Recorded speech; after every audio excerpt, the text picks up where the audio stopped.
What if one routine letter in your mailbox could determine whether you continue driving next month? For thousands of Canadian seniors, that's a question worth understanding. And what surprises many people isn't simply that driving assessments exist. It's when they apply, why they're required, and the mistakes that could make the process much harder than it needs to be. Maybe you've already heard whispers about new rules for drivers over 65. Maybe a neighbor mentioned a test. Maybe your own license renewal is coming up soon, and you're wondering what to expect.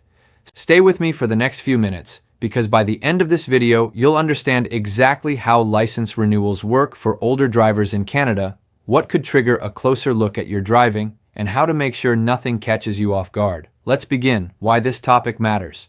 So much driving isn't just a task for most seniors. It's independence. It's the freedom to visit grandchildren without asking for a ride. It's picking up groceries on your own schedule. It's driving yourself to a doctor's appointment instead of waiting on someone else's calendar. For many retirees, a driver's license represents dignity, and that's exactly why license renewal season can feel stressful, even when nothing is actually wrong. Here's the truth. As we get older, our eyesight can change. Reaction times can shift. Certain health conditions become more common. Provincial licensing authorities know this, and most provinces have built some kind of process to check in with older drivers from time to time. But here's what surprises many retirees.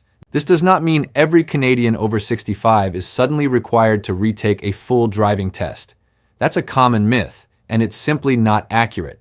What actually happens is more nuanced, and it varies depending on where you live. Let's break it down properly. Why every province handles this differently. Canada doesn't have one single national driving law for seniors. Each province and territory runs its own licensing system.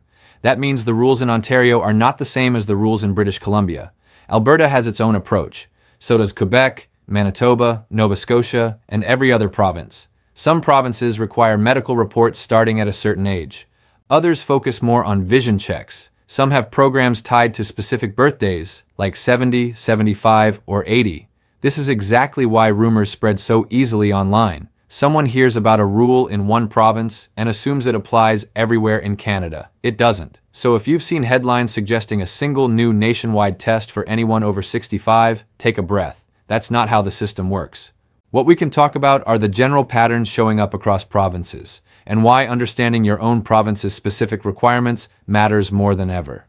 How license renewal actually works. Let's start with the basics, because this is where a lot of confusion begins. In most provinces, your driver's license has an expiry date, just like a passport. As you get closer to that date, you'll typically receive a renewal notice by mail. For younger drivers, renewal is often simple. Pay a fee, maybe take a quick vision check, and you're done. For older drivers, the process can include a few extra steps, depending on your age and your province. This is where many seniors get caught off guard, not because the process is unfair, but because they didn't realize additional steps might apply to them and they didn't prepare in advance. But that's only part of the story.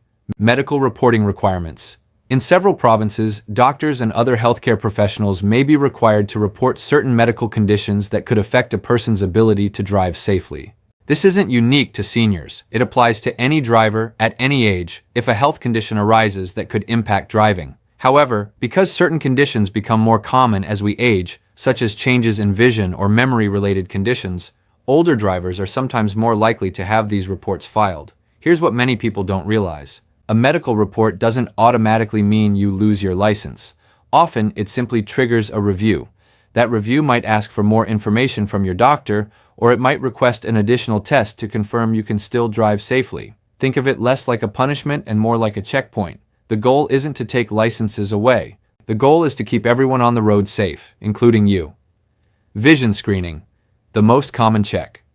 Almost every province requires some form of vision screening at renewal time, especially for older drivers. This is usually quick and simple. You might read letters on a chart, or a machine might check your peripheral vision.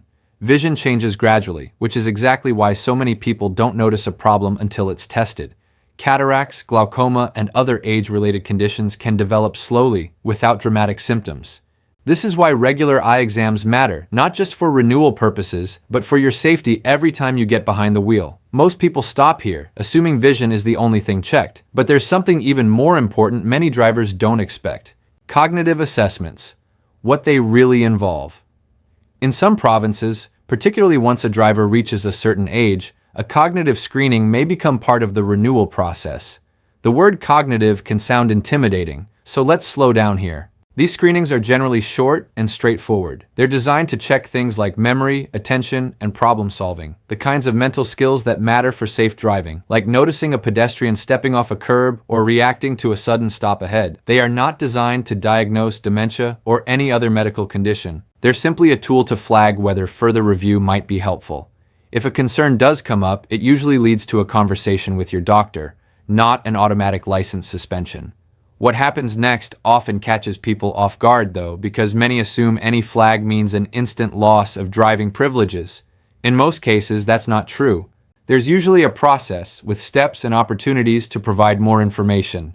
Written knowledge tests, when they apply. Some provinces include a written knowledge test as part of certain renewal situations for older drivers, particularly if there's been a gap in driving history or if a medical report raises questions. This test typically covers road signs, right-of-way rules, and general road safety knowledge, the same kind of material new drivers study. If this feels intimidating, here's some reassurance. Rules of the road don't disappear from memory easily after decades of driving. Most people who prepare a little, perhaps by reviewing their province's official driver's handbook, do just fine. Road tests, the exception, not the rule. Now here's the part that worries people the most, and understandably so. A full road test, where an examiner sits beside you and evaluates your actual driving, is not something most seniors will face simply because of their birthday. Road tests are typically reserved for specific situations. This might include a significant medical concern, a pattern of driving incidents, or a formal request following a report from a doctor or even a family member. This is an important distinction. Turning 65, 70, or even 80 does not by itself trigger a road test in most provinces. It's specific circumstances that lead to this step, not age alone. Understanding this difference can remove a lot of unnecessary worry. What might trigger extra review? So what actually leads to a closer look at someone's driving ability? A few common situations include a new medical diagnosis that could affect driving, a report from a physician, a collision or a pattern of driving incidents, or in some cases, a concerned family member reaching out to the provincial licensing authority. Notice what's not on that list. Simply having a birthday isn't one of them. This is exactly why staying proactive about your health and being honest with your doctor about any changes you've noticed works in your favor. Catching something early and addressing it is far better than having it discovered during an unexpected review. Documents every senior driver should keep updated. Here's a practical tip that saves people a lot of stress later. Keep your address updated with your provincial licensing authority. Renewal notices are usually sent by mail, and a missed notice because of an old address can create unnecessary complications. Keep a record of recent eye exams. If a vision concern ever comes up, having documentation ready can speed up the process considerably. If you have a chronic health condition that's well managed, keep a note from your doctor confirming that it's under control. This can be helpful if any questions arise during a review. None of this is about creating extra paperwork for its own sake. It's about being prepared so that if a review does happen, you're not scrambling. Common myths, cleared up. Let's clear up a few things people often get wrong because misinformation causes more anxiety than the actual rules do. Myth 1. Everyone over 65 must retake a full driving test. This is false. Testing depends on your province and your specific circumstances. Myth 2. A doctor's report automatically means losing your license. Also false. It typically triggers a review, not an automatic suspension. Myth 3. The rules are the same across Canada. As we've covered, they're not. Your province matters enormously here. Myth 4. Once your license is flagged, there's nothing you can do. In most provinces, there are appeal processes and opportunities to provide additional medical information. Understanding what's actually true, rather than what's rumored online, is the single best way to stay calm through this process. How to prepare. Practically, if your renewal is coming up soon, here are a few simple steps. Book an eye exam if it's been a while. This benefits your daily life, not just your license. Talk openly with your doctor about any changes in your health, vision, or memory. Doctors are there to help you stay safe, not to take away your independence unnecessarily. Review your province's driver's handbook, especially if it's been years since you last looked at it. A quick refresh never hurts. Check your provincial licensing website directly for your specific renewal requirements. This is the single most reliable source of information, far more accurate than social media posts or forwarded messages. Having the family conversation.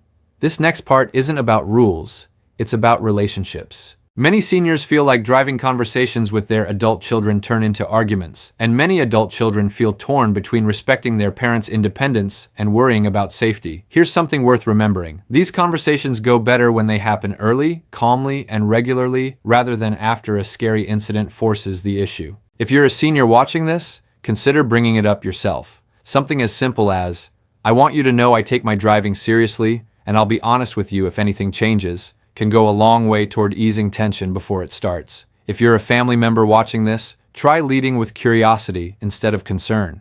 Ask questions. Listen. Most seniors are more aware of their own limitations than people assume, and forcing the topic can create defensiveness instead of honesty. Where to get verified information. Because rules vary so much by province, and because they can change over time, the most reliable step you can take is checking directly with your own provincial licensing authority.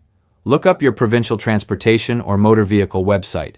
Most provinces post clear, updated information about renewal requirements for older drivers, including any medical reporting rules or age-related renewal schedules. If you've received a letter or notice, read it carefully and don't hesitate to call the number listed if anything is unclear. These offices deal with senior driver questions regularly, and they're generally more helpful than people expect. Bringing it all together. So let's step back for a moment. Driving as a senior in Canada isn't about fearing a single test that decides everything overnight.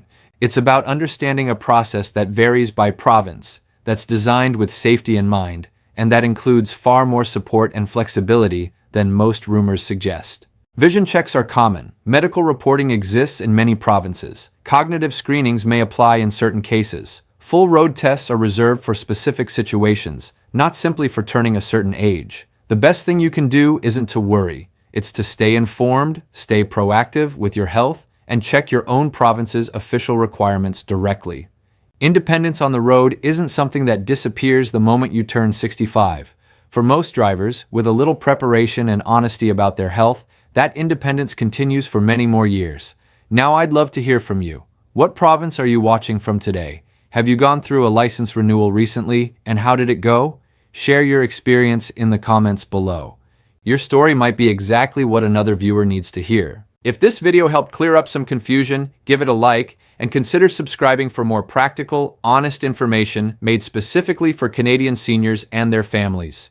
Thank you for spending this time with me today. Stay safe out there, and I'll see you in the next video. This video is for educational purposes only. Driver licensing rules vary by province and may change over time. Always check your provincial licensing authority for the most current requirements.